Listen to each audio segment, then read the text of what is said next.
যে সংসদ সদস্যকে নিয়ে কথা হচ্ছে, তিনি সংসদে বলেনি কিন্তু বাইরে বলেছেন, কিন্তু কথায় কথায় যে নাস্তিক বলে দেওয়া, ইসলাম বিদ্বেষ বলে দেওয়া, এই প্রবণতা, এটার বিরুদ্ধেও তো আমরা চাই যে রাজনীতিবিদরা যারা নতুন রাজনীতি করছেন তারা কথা বলুক। এটা তো আমি নিশ্চিতভাবেই বলতে চাই, এবং তুষার যেটা বললেন এটা আসলে আমারও চোখে পড়েনি, যেটা দারুণ একটা ব্যাপার। কারণ এটি যদি হয়, এটা আসলে অন্য কিছু না, আমি স্পিকার মহোদয়েরই দৃষ্টি আকর্ষণ করব, সংসদে বলে পরে কিন্তু ব্যাপারটা ভিন্ন হয়ে যায়। আর আগেও অতীতেও বলা হয়েছে, আমি একটু মনে করে দিই, যার কথা বলেছেন তিনি কিন্তু জাহিদুর রহমান, আমাদের এখন যিনি উপদেষ্টা ডক্টর জাহিদুর রহমান, তাকেও বলা হয়েছে, একইভাবেই করেছে। এবং এটি শুধু বলা না, এই কথাটি কিন্তু যে ব্যক্তিকে বলা হয় তাকে কিন্তু হত্যাযোগ্য করে তোলা হয়। So this is not just আমি তাকে বলে দিলাম, আমি তাকে হত্যাযোগ্য করে ফেলছি। এটি নিয়ে যদি স্ট্রিক্ট না হওয়া যায়, সেটি কালকে কিন্তু সেটা শিকার আমি। তারা তো আসলে পুরস্কৃত হচ্ছেন, তারা তো পুরস্কৃত হচ্ছেন, এবং আমরা দেখছি তারা আসলে প্রচারও করেছে, জামাতের নির্বাচনী ক্যাম্পেইনে প্রচারও করেছে তারা, সেটা আমরা দেখেছি।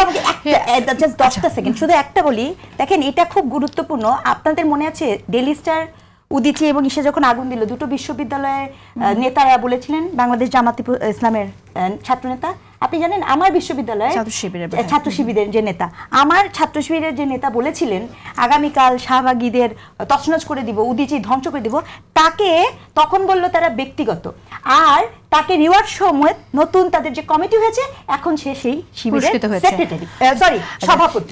ধন্যবাদ আপনাকে আপনার এই তথ্যটা দেওয়ার জন্য, কারণ আমরা আসলে সাধারণ